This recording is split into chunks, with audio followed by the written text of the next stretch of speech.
So this is going to be my review,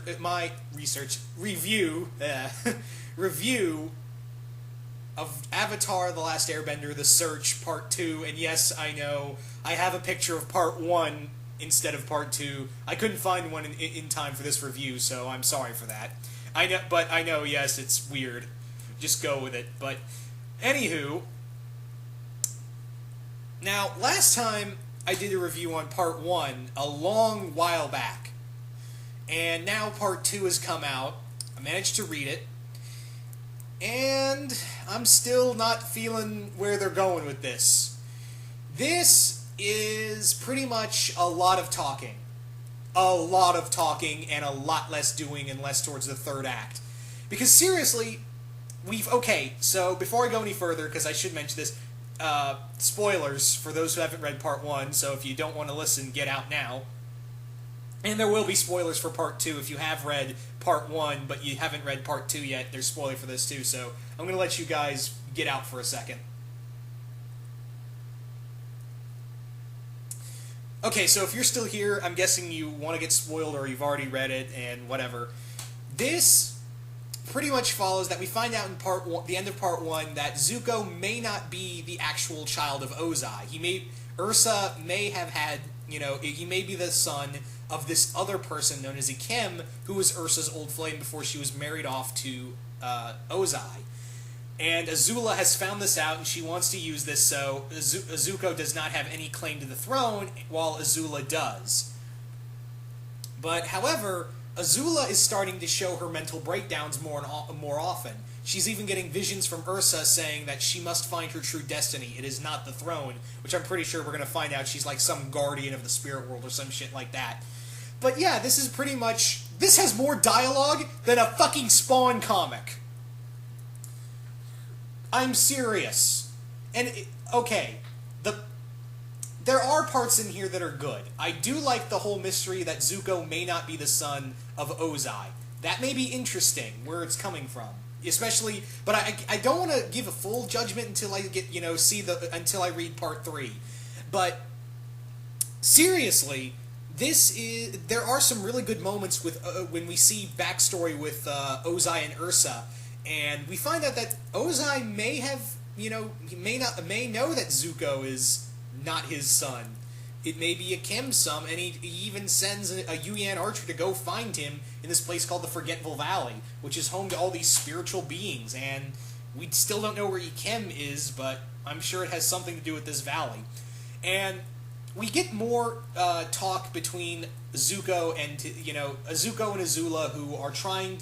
Zuko is trying his best to, get in touch with his sister, He's trying to keep her controlled, while Aang, Katara, and Sokka are just getting mad at him for it.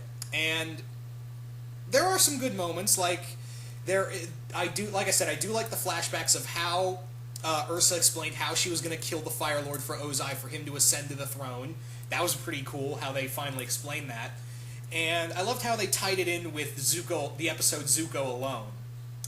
But other than that, there is just nothing but talking and it feels like a bad investigation stuff. And Azula, I'm really curious, however, to see where they're going to go with Azula's arc, because it feels like we're not going to know what her true destiny is until Part 3. And,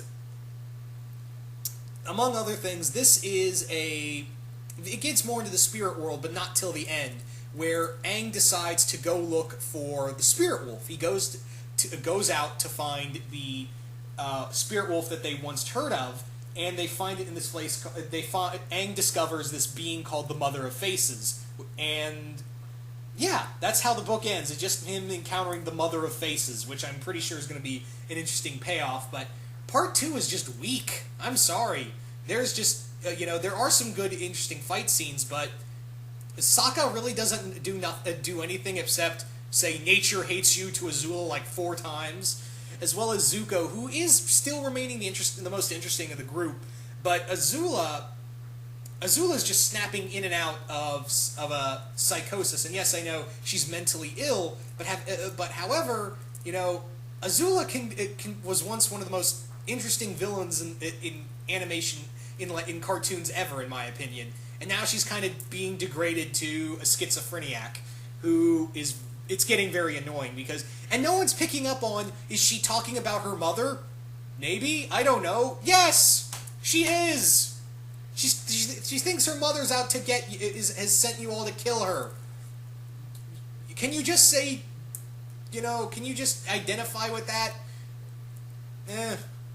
But however, there are some other good points, like when they encounter a pair of waterbenders, it kind of parallels Sokka and Katara's friendship, sibling friendship, and it is a good interesting ploy to it, and how they kind of explain how they knew Ursa in some ways, and we find out this backstory between these two, this waterbender, this mysterious old waterbender and her brother, who she went to the Fire Nation to look into the Forgetful Valley to find this healing medicine to heal her brother, who was badly disfigured and also mentally handicapped after it. He's pretty much become lifeless. He can't talk or eat for himself, and he has to wear a wooden mask to keep his face over it. So I'm wondering, the big thing is, why not bring that in earlier so you can do more with it? Because all they do is give out more exposition. That is all this book is. Exposition, exposition, exposition. But, like I said, there are some good points to it. Part 1 had some moments to it, but this just felt boring. Like, while I read it, I was literally like, come on, pick up. And if you like, okay, but that's just let me say something right now.